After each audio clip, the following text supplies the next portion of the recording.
definitely, man. You're like, as far as this being like you're chronic and you're kind of like this is you like introducing as you know as an MC. It's got a very like traditional, pure hip hop sound. Do you ever see yourself kind of succumbing to like me? I work at commercial radio. It changes every 15 minutes. One day we're this, next day we're that. Do you ever see yourself branching out and doing something a little bit more mainstream, quote unquote? Yeah, I mean, I have a song on there called "Cry Baby" with this, like the new Salt and Pepper. Their name is Nola Darling. They're part. Yeah, they're dope. Yeah, they're part of the AOK collective, and New York is experiencing this whole like retro electronica 80s kind of thing. It's happening in the clubs. It's happening when you listen to our radio here. Like the kind of there's a lot of people coming out of the fashion industry and into hip hop now, and it's all based in this whole resurgence thing. And Nola Darling captures that for me. Like they look like they might be like a group from the 80s. They're fashionistas that also happen to rhyme, that also happen to sing, and the BPM, for instance, that I picked, like the tempo. Sorry, I'm talking producer talk. Go for it. Just the tempo on that project, on that song with them, is something so out of the ordinary and something that you would never find on a traditional, rap album. Just even my drum cadence on it, it's thinking outside the box. It's forward thinking for me, which has always kind of been, talk about the matchups like Ludacris and Jackson 5 and Gym Class. Like I always am trying to think of how can I push this art to something, to a place that maybe it's never been to. Because that's, at the end, the way that I look at somebody like KRS-One or Ice-T or any of those dudes, like before KRS-One did Boogie Down Productions, Criminal Minded, let's face it, like rap music was dance music. Definitely. Then Ice-T came in with 6 in the Morning, and Boogie Down Productions is on the cover of their album, like holding a Uzi. You know what I'm saying? Like they pushed it somewhere where it had never been. Not trying to take away from the people that created this whole rap thing, but trying to build on that. And that's what Connect the Dots is to me. Like it's got you can tell where my heart is at. Like it's all based in that New York boom bap sound, because this is what I grew up on, this is what I know. But then I'm pushing the envelope every time out, you know what I mean? Every track. And I also, it's a cohesive product that kind of almost plays like a movie, like a mixtape. Like you could hit track 1 and not stop till the end, and you're taking on J.J. Brown's roller coaster funhouse ride, you know what I mean? But that's real. Beyond that cohesiveness, every track is different. I tried, for like Primo, I came up on Primo and I noticed he got that little swing in his drums. I did that on That's Me, and then that's it. Like that was my homage to Primo, you know what I'm saying? Yeah. And then like I got a joint on there, Gender Bender, which is like I always loved those upbeat, happy, crazy posse cuts where it was like really high energy, high tempo. I did that on Gender Bender, and then that's the only time that happens on the album. Yeah. So I try to switch it up every time. So in a way, this is not only just like kind of your opus, but it's almost a tribute to everything that you love about hip hop. Gender Bender, like I said, it's my take on an old Ice-T record. I got a tribute to, one of my idols, the icon, Jay Dilla is on there. I have a joint that, I freaked the little bass line thing like Pete Rock taught me to do over the years, listening to him. So I got a joint on there where it's got a little homage to the Jackson 5, where I take that drum break from ABC. It's never been used the way that me and my partner Dan Z used it. We chopped it up as our own special little way. So you say, ABC's already been sampled. It's been used in OPP. Like, nope. They didn't use it how we used it, Yeah. But each track, if you listen real close, like you're like, oh, that's a Public Enemy head. Like, oh, that's an Ice-T fan right there. Like, oh, okay, I get it. Like, this dude grew up on the Jackson 5. The producers, my brethren out there, y'all will know when you listen. If you listen real close, like you'll see, you can visualize my record, my vinyl collection, based on what you're hearing in the music. You know what I mean? Yo, upstairs before we came down to the interview, you really hit me to something that I did not know about you. That you started your career as an actor.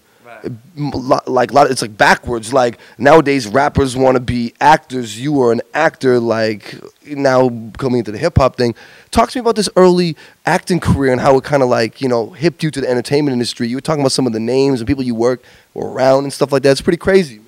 Yeah, I mean, growing up, my friends in the acting industry, like they all got their big break. I was running with Joey Lawrence and Seth Green and Rick Schroeder and Brittany Murphy and yo, the list goes on and on. I ain't trying to name drop, and I hope, yo, if y'all see us, I actually ran into Seth not too long ago, and we reminisced. But these are not people that I keep in contact with anymore. Like, don't write me on Twitter and be like, how can I date Brittany Murphy and all that. Yeah, I'm word. just telling you on the real, like real talk, like this is how I grew up. These are the cats that I ran with. And as they got more and more serious about that aspect of the entertainment industry, and some of them, like I was saying, like got their big break, man, by the time I got to that point where it was like go hard or go home, I was like, I'm going to let them have that. And hip-hop, first time I ever heard a hip-hop record, I'm like 11 years old.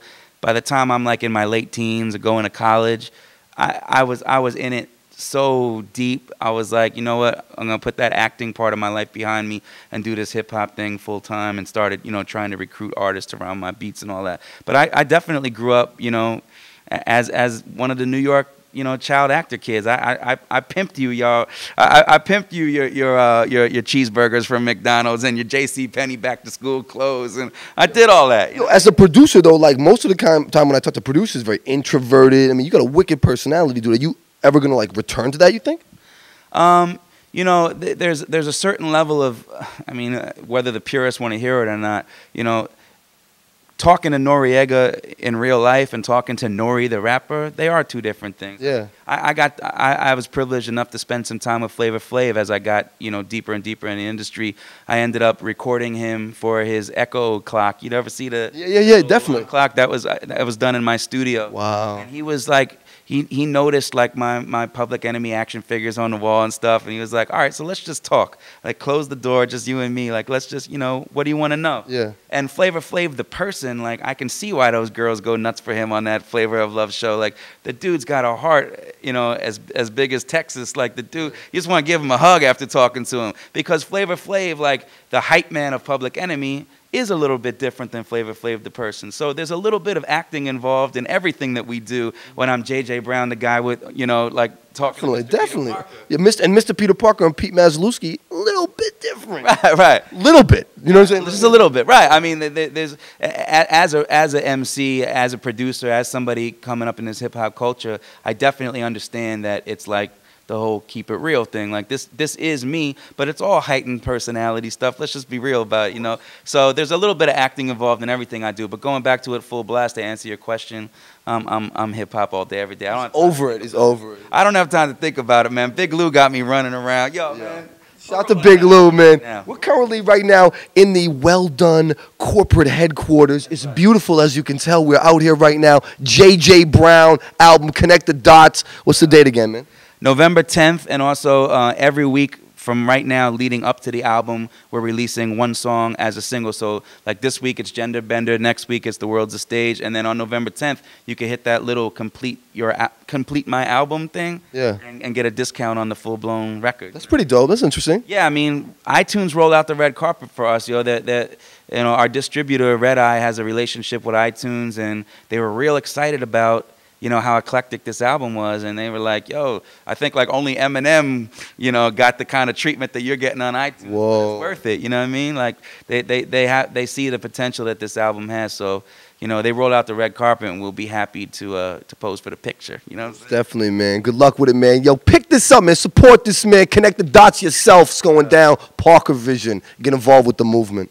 And Mr. Peter Parker, yo, this might get cut, but I got a lot of respect for this dude. No, this won't get cut. Go ahead. Okay, no, for real. We were talking earlier, like the art of the interview is something. Let's face it. We lost an icon this month, Mr. Magic. You know what I mean? Definitely. And one thing, if you're too young to know what I'm talking about, like go back and do your hip hop history. The thing that made this guy brilliant was he knew how to talk to the artist. Sometimes you might fall in love with who the artist is as a person before you even hear the song. This guy got that kind of talent, you know what I'm saying? Like, he could dig deep and really get into the artist's heart and soul. I'm up on all your shit, man. Appreciate you. So this dude is something special. It's an honor to be talking to Mr. Peter Parker right now. And let's beat all of your YouTube views that you ever got on anything else. Killing it. Let's go for like 100,000. 600 zillion YouTube views. I appreciate you. Oh, it's done too. You got to say Michael Jackson, God, Obama, Charlie Brown. Lil Wayne. Right, Little Wayne. You got to say all that. We're good. Add it to the tagline. Yeah, we good. Go. JJ Brown is going down, man. Connect the dots. Support it, you heard?